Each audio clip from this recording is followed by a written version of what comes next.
नमस्कार everyone, today we are going to do question number 6 of exercise 10.5 10.5 का question number 6 करने जा रहे हैं। क्वेश्चन नंबर 6 क्या कहता है कि यहाँ पर आपको इस तरह से साइक्लिक क्वाड्रिलेटरल सर्किल के अंदर कोई भी क्वाड्रिलेटर ये गिवन है और उसके बाद ये चार पॉइंट्स आपको जो सर्किल पे टच करते हुए दिख रहे हैं ABCD, ठीक है। फिर अंदर की तरफ ये वाला एंगल जो है ये 30 डिग्री है, ये 70 डिग्री है, ये इंटरसेक्शन पॉइंट ये E बताया है और ये वाला एंगल आपको जो फाइंड आउट करना है एंगल ECD फाइंड आउट करना है। टू फाइंड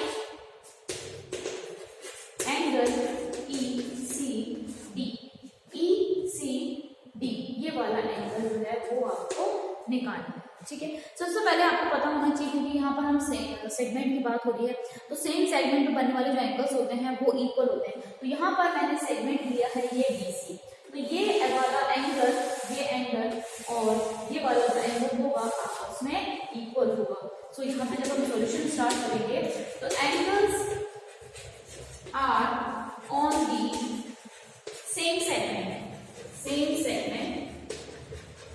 आर इक्वल, तो क्या होंगे वो आपस में इक्वल होंगे। इट मीन्स जो आपके पास एंगल BAC है तो किसके इक्वल होने वाला है BDC के, वो था 30 डिग्री। अगर ये 30 डिग्री है तो ये भी कितना होगा, क्योंकि ये दोनों एंगल सेम सेगमेंट BC पर बने हुए हैं तो सेम सेगमेंट में बनने वाले एंगल्स जो होते हैं वो आपस में इक्वल होते हैं। ये है आपका पहला एंगल आपने निकल गया।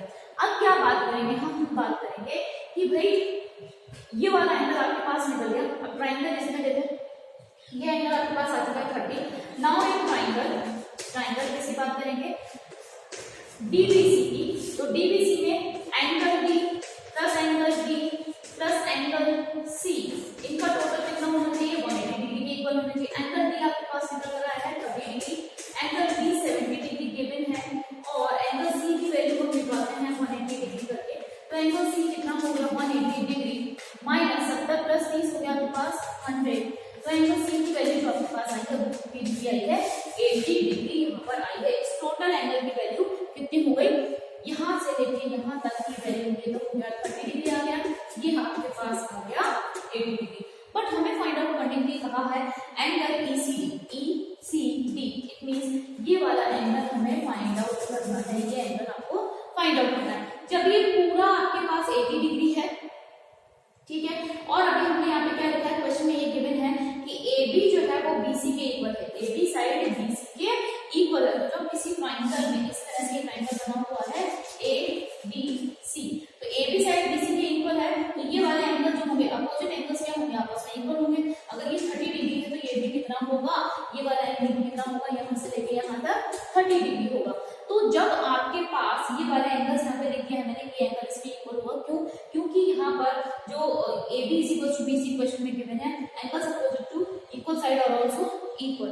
तो ये पूरा एंगल आपके पास गिवन है 80 डिग्री गिवन है, हमें फाइंड सिर्फ ये वाला करना है। तो हम क्या कर लेते हैं, इसको हम सपोज कर लेते हैं, सपोज ये एंगल नंबर 1 है तो आप निकालेंगे इस तरह से angle 1 plus 30 degree is equals to 80 degree, ठीक है। ये वाले इन ट्राइंगल, इस ट्राइंगल की बात कर रहे हैं हम, ट्राइंगल की बात कर रहे हैं DBC, ठीक है, in triangle DBC angle 1 plus 30 degree is equals to 180 is equals to 80 degree, क्योंकि ये पूरा जो एंगल C है वो कितना है 80 डिग्री है और इसका ये वाला जो पार्ट है वो 30 डिग्री है, वो एंगल 1 है। एंगल 1 हमें फाइंड आउट करना है, तो एंगल 1 इज इक्वल्स टू आपके पास हो गया 80 डिग्री माइनस 30 डिग्री, एंगल 1 की वैल्यू कितनी आ गई 50 डिग्री। तो ये वाला जो एंगल 1 है उसका नाम है आपके पास ECD, दिस इज 50 डिग्री, ये होगा आपका आंसर। तो यहाँ पे सिर्फ जो कॉन्सेप्ट यूज में आ रहा है वो ये आया है कि सेम सेगमेंट में बनने वाले एंगल्स जो होते हैं वो आपस में इक्वल होंगे। दूसरी चीज कि side opposite to equal angles are या angles opposite to equal sides are also equal, ये कॉन्सेप्ट यहाँ पर लगेगा आपका। तो आई होप ये पूरा क्वेश्चन आपको समझ में आया होगा। नाउ इन क्वेश्चन नंबर हम ले रहे हैं, क्वेश्चन नंबर है आपके पास 7th क्वेश्चन है of 10.5 exercise, that is 7th question of 10.5 exercise. यहाँ पे साइक्लिक क्वाड्रिलेटरल गिवन है। साइक्लिक क्वाड्रिलेटरल क्या होता है, जिसके सर्किल के अंदर एक ऐसा क्वाड्रिलेटरल जो कि सर्किल के बाउंड्री को, सर्कमफेरेंस को चारों साइड्स, चारों कॉर्नर से, चारों वर्टेक्स से टच करे। और साइक्लिक क्वाड्रिलेटरल में एक और प्रॉपर्टी होती है कि उसके जो अपोजिट एंगल्स होते हैं उनका टोटल जो होता है 180 डिग्री होता है। तो यहाँ पे आपको गिवन है साइक्लिक क्वाड्रिलेटरल और उसके डायमीटर्स मतलब सेंटर से पास हो रहे हैं ये डायमीटर्स, ये इस तरह से लिया हुआ है और वहां पे बताया हुआ है कि diameters of the circle through the vertex of quadrilateral. So prove that it is a rectangle. आपको ये बताना है, प्रूव करना है कि ABCD जो है इज अ रेक्टेंगल, ये एक रेक्टेंगल हो, ये आपको शो करना है। क्लियर? तो रेक्टेंगल जब किसी भी क्वाड्रिलेटरल को आप रेक्टेंगल बताएंगे तो रेक्टेंगल में या तो आप उसके चारों एंगल्स को 90 डिग्री बताओ, 90 डिग्री स्क्वायर में भी होता है तो उसको जस्टिफाई करेगा नहीं फिर वो। फिर आप क्या बताएं उसके जो उसके डायगोनल्स हैं, डायगोनल्स जो क्वेश्चन में गिवन है तो डायगोनल्स को हम बता देंगे कि दीज आर द ये जो डायगोनल्स है वो आपस में इक्वल है और बाइसेक्ट कर रहे हैं एक दूसरे को।